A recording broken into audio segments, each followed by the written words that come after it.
Hi everybody, I'm Daniele and today me and Roberto will present you the second deliverable about the value proposition and customer segment definition. So here basically what we already stated last time, so this is our platform. It's a multi-sided market with users and travel geeks gaining different economic values from the platform. On the left side you can see the travel geeks, so experienced traveling running travel blogs. And on the right side, you can see our users, so agenciers and friendiers. Agenciers, people that actually heavily relate to on travel agency, and frienders, people that actually know how difficult it is to self-organize trip, but are reluctant to go to travel agency. So let's start from the users. Here you can also say like a prototype of the mobile application that we developed. It's just a landing page, not full working, but still beginning. So here the problems addressed for users. So basically this is the problems that we already mentioned in the last presentation. So problem A, everybody knows that arranging trips is time and energy consuming.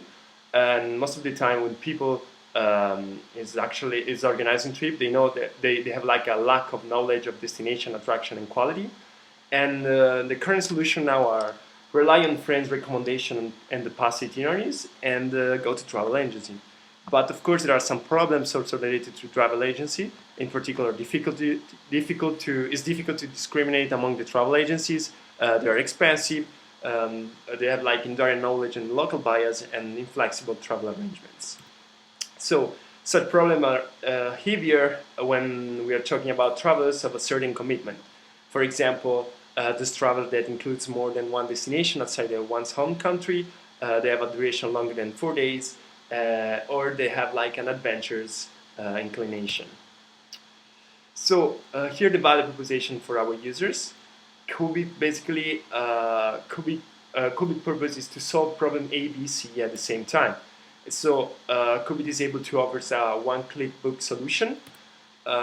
It's based on an auction of ideas, so from experienced travelers from all over the world with more direct knowledge and proposed itinerary.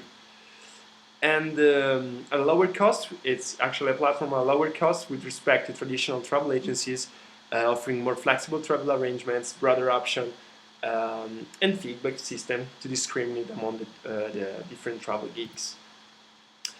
Here, what we try to do is try to identify our users under a demographic and psychographic point of view. So basically, we guess that our agenciers would be mid-30 to 45, and frienders would be much younger, a little bit younger actually. The income, they both would like to travel a lot. So actually, agencies have like a discretionary income, permits expense on travels, while friendly would be like a dedicated budget specifically for travels. Occupation for agencies, busy worker, while for frienders, again, lazy people or busy worker, or at the same time university students. For education level, both like high school or degree, and social group, both white collar and frienders, actually university students. Both they would probably have like an active lifestyle, and their values would be like quite open-minded and not too traditional for both branches. Now I pass the word to Roberto, that we will explain you the key assumption.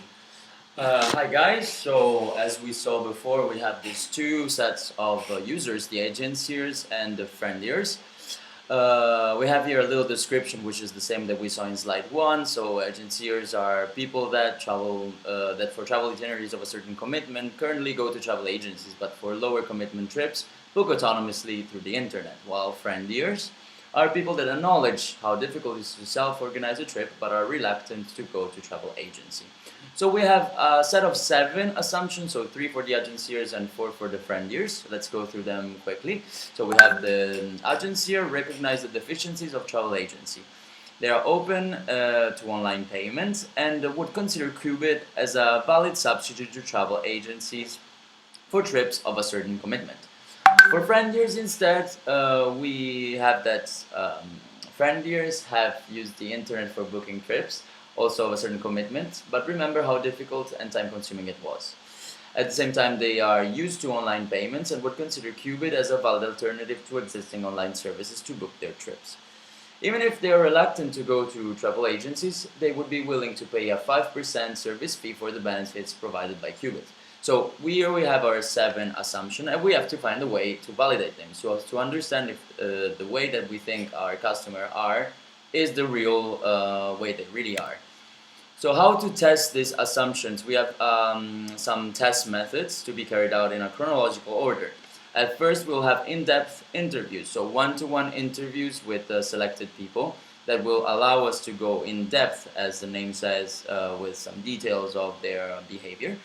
After that, we have a comprehensive online survey, which will allow us to enlarge the pool of people the pool of data and people to understand a little bit better on the large numbers.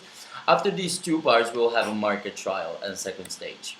So these 2 consist of a first stage, which has a pass or fail criteria. We will gain some qualitative feedbacks from the interviews, or from the first part, and some quantitative pass or fail tests on selected survey questions. Our assumptions are going to be validated if more than 10% of the marks will be higher than 7, because our survey is based on a 1 to 10 scale. So if more than 10% of the results are above 7, the assumption is validated. After these 2 pass or fail criteria, we will have a final part, which is the market trials, which will allow us to make some final checks. So to understand if there's a relationship between the value proposition and the market segments, which is the product market fit, and gain additional feedbacks on customer on-hand behavior. This is the logistic part, so the validating procedure. Let's go through the Travel Geeks part instead. Here we have another little screenshot of our landing page. So you can see that this part is possible travel organized by Daniele, which is a travel geek. So the value proposition for the travel geeks. As we saw in the first presentation, we assume that travel geeks have 2 kinds of needs. So to be recognized as an experienced traveler, while at the same time the desire to obtain additional source of income from their own passion, which is traveling. So the monetary incentive from one part and the reputation building from the other are 2 of the assumptions. The main assumption is that a good percentage of them considers the monetary and reputation incentives enough for actively posting proposals. How do we validate this assumption? Through a test, which is a direct contact letter that we will send to travel bloggers once the beta version of the website is ready, so that they can look through the website and see if they like the value proposition of it. The pass or fail criteria will be that more than 30% will have a positive response to that, so will get back to us and tell us that yes, they want to be collaborators. In the end, we will present the experiment worksheets. So the experiment worksheet is like basically a sum up of what we just said. We have our 2 main actors, the users and the travel geeks. The users, we have the goal to test if there's a product market fit. While with travel geek, we have the goal to validate the strength of our incentive. We will go to experimental process, so hypothesis, subject, logistics, and criteria, which are the things that we just explained to you. And we will have in back some learning, so understand better that the use of users and travel geeks will make KOOBit.com and what they would expect from it in order to deliver most suitable service. The next step would be to create a trial version of the website and app in order to go through like next stages of the development of our business ideas. So we thank you very much for looking at the presentation, and see you at the next presentation. Thank you very much. Bye-bye.